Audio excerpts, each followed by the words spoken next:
prison. And if you do, it'll be for something very, very small. It wouldn't be nothing what the people think. I don't think he's going to go nowhere long. Diddy's empire is crumbling, and the men who know his darkest secrets are finally speaking. Suge Knight, the man who was in the car the night Tupac was gunned down, is teaming up with Diddy's own former bodyguard, Gene Deal, to pull back the curtain on decades of lies. They say Diddy isn't just guilty of industry betrayal. He's been working as a federal informant for years while covering up his alleged role in the murder of Tupac Shakur. And now, the people talking are getting attacked. Gene Deal says his life is in danger. And he's naming names. This isn't just about hip-hop beef. This is about survival. And exposing a man the streets once thought was untouchable. For years, Suge Knight and Gene Deal stood on opposite sides of hip-hop's most dangerous feud. Suge ran Death Row Records. Gene was Puff's right-hand man, protecting him in the streets. They were supposed to be enemies, but time changes everything. And truth has a way of creating unlikely alliances. Suge Knight remembers trying to broker peace in the height of the East Coast-West Coast War.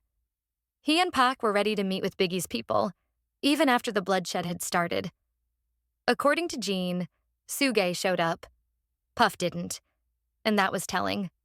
Suge was in the red Rolls-Royce behind Pac's white one the night of the shooting. Gene says he was with Puff when moves were being made that same night. They're two men who hold opposite halves of the same story. And when those halves come together, the picture they paint is deadly for Diddy. In 2023, nearly 3 decades after Tupac's murder, Dwayne Keefe D. Davis was finally charged in connection to the shooting. But court filings revealed something even more explosive. Keefe D. says Diddy ordered the hit, not just on Tupac, but on Suge Knight too. The price?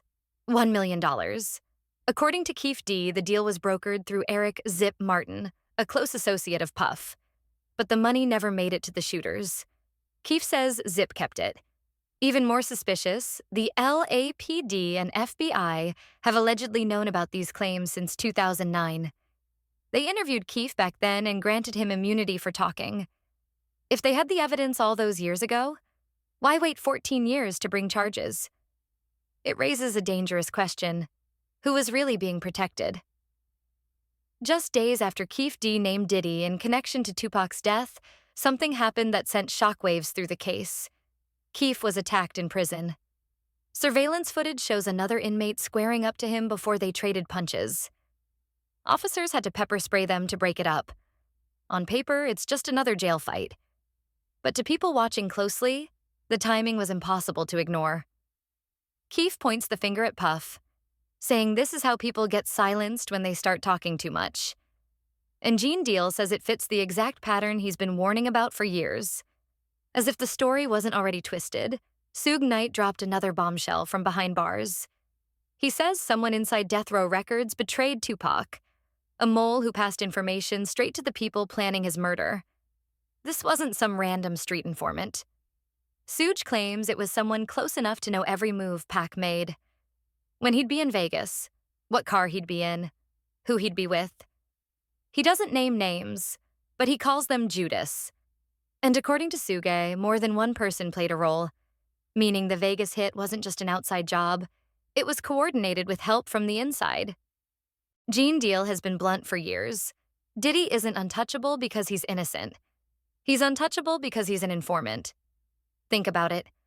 The feds have a 98% conviction rate. Over 30 witnesses have testified against Puff in various cases, yet somehow the most serious charges never stick. Gene says that's because Diddy has been feeding the feds information for decades, buying his freedom with other people's secrets.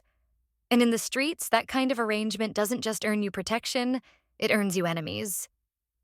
As Gene puts it, if Puff walks away from all of this with no time served, it means the deal's already been cut. Gene's been talking about Diddy since 2008. And according to multiple witnesses, Puff's been trying to shut him up just as long. Roger Bonds, another former bodyguard, says Puff told his people to do something to Gene for spreading stories. Gene himself says he's been followed, threatened, and nearly ambushed more than once. He even wonders if past incidents, like having multiple guns pulled on him in Harlem, were actually orchestrated by Puff's camp. But here's the thing.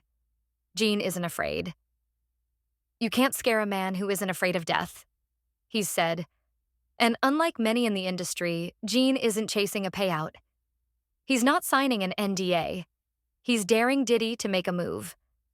Now, with legal pressure building, reports claim Diddy is checking into rehab and starting therapy, painting himself as a man confronting his demons.